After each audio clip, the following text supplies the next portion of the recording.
It's many hours later. Titus had one of those really early mornings today, so he made him some breakfast. I don't even know what he made, but y'all do. Anyway, it's many hours later now, but I had somebody ask about how I clean the French press, like what to do with the coffee grounds. So this is the quick way that I clean it. When I do the detailed way, which is probably every 2 or 3 times, you can do it every time if you want to, but I'll show y'all the detailed way. The quick way, first I'll show y'all the quick way, then I'll show y'all the detailed way. But the main question was, how do you keep the coffee grounds from going down the sink? I just use this little mesh strainer.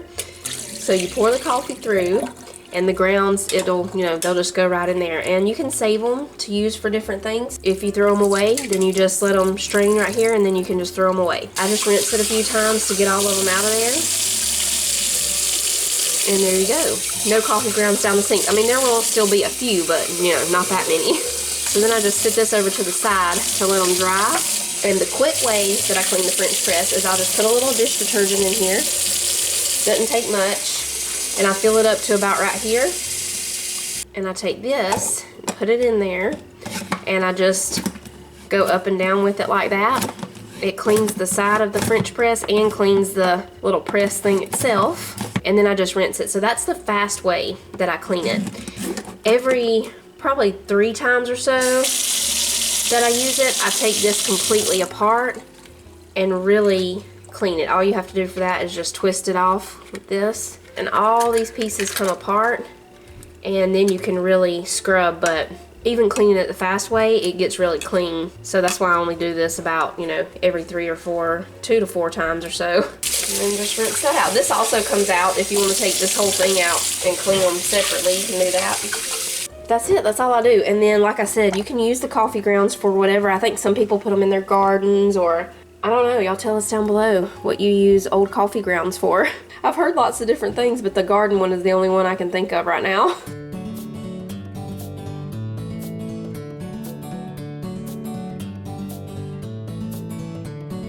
We're making deep dish pizza spaghetti for supper tonight, y'all. So I've got ground beef cooking here.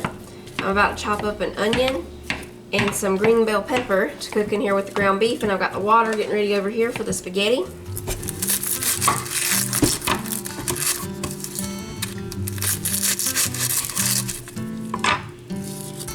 Okay, I'm gonna go ahead and put this spaghetti in over here. Put a little bit of salt in the water. We just need about 12 ounces, and this is a 16-ounce box, so we're not going to use quite all of this. And you can use the regular spaghetti instead of the thin if you want to. I just have the thin, so that's what we're using. Jonah grabbed it for me at Walmart the other day. I just told him to get some Great Value spaghetti, and he got the thin. That's fine. Oh, I need to preheat the oven to 400.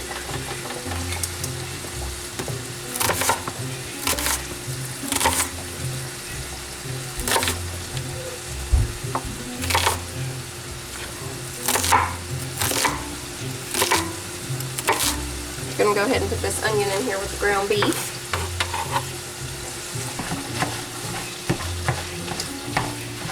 Stir those in, then we'll chop up the green bell pepper.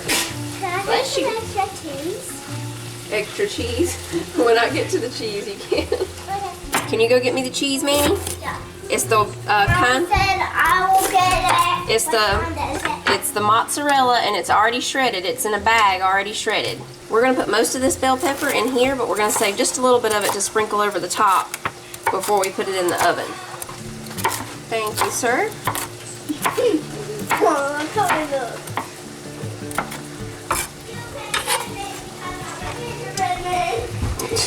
This is the Italian. Well, I'll use this kind. It's fine. I'll use the Italian blend. We'll go ahead and chop this up for the top later. Okay, so we'll just cook this until the ground beef is done. And then we'll drain it. When the spaghetti gets done, we'll drain it too. Let me set a timer for that. We're going to mix this pack of Italian cheese. It's 2 cups. We're going to mix this with half a cup of Parmesan cheese. I'm just going to eyeball this half a cup. And just break up those big chunks of Parmesan and toss this all together.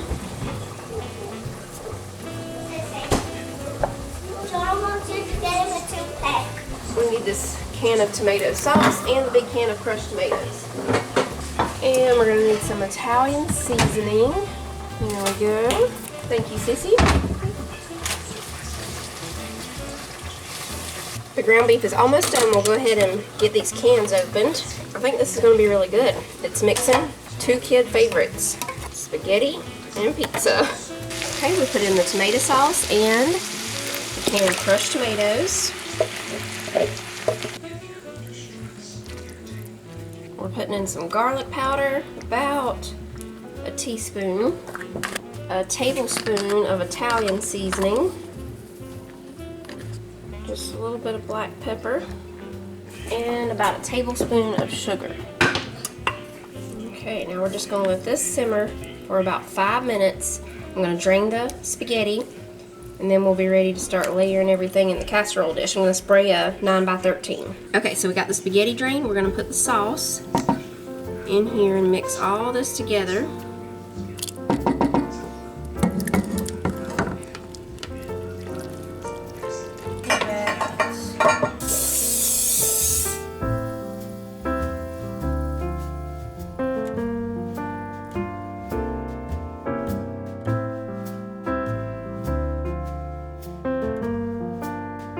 So we've got half of the spaghetti mixture in there.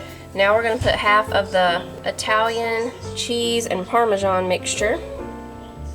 It smells like an Italian restaurant in here right now too. It is smelling good. Now the rest of the spaghetti.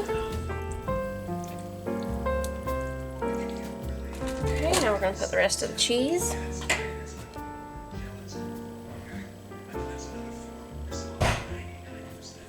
Now we're going to put some pepperonis on top. And now the peppers. And that's it. It's going in the oven for just 25 minutes.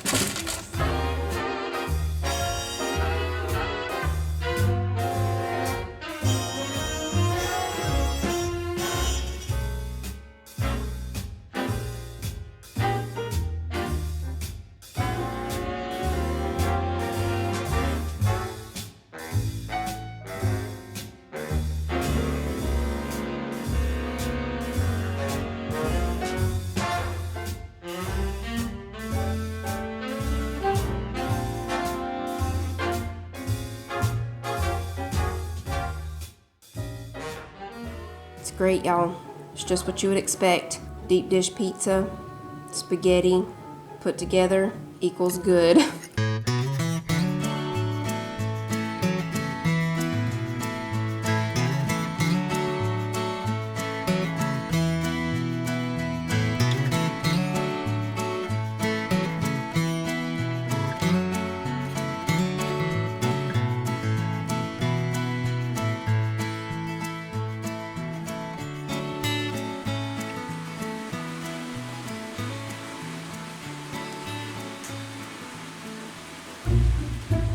Okay, y'all, it is now approximately somewhere around 9 hours since we made this Cool Whip candy. If y'all missed yesterday's video, I'll link it down below. That's where we made this. We tried the really easy 2-ingredient one that I found online.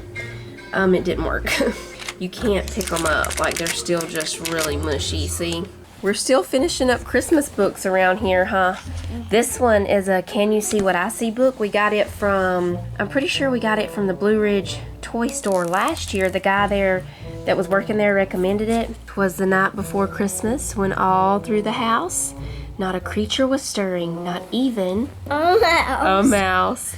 The stockings were hung by the chimney with care in hopes that St. Nicholas soon would be there. The children were nestled all snug in their beds while visions of sugar plums danced in their heads. So after the story, there are a bunch of Can You Find It pages. So we have this one with the gingerbread cookies in house, or we have this one with the toys. Which one you want to do, Manny? Oh, what about Santa's bag? You want to do Santa's bag? Yeah. Okay. A tiger. I know, where's a tiger?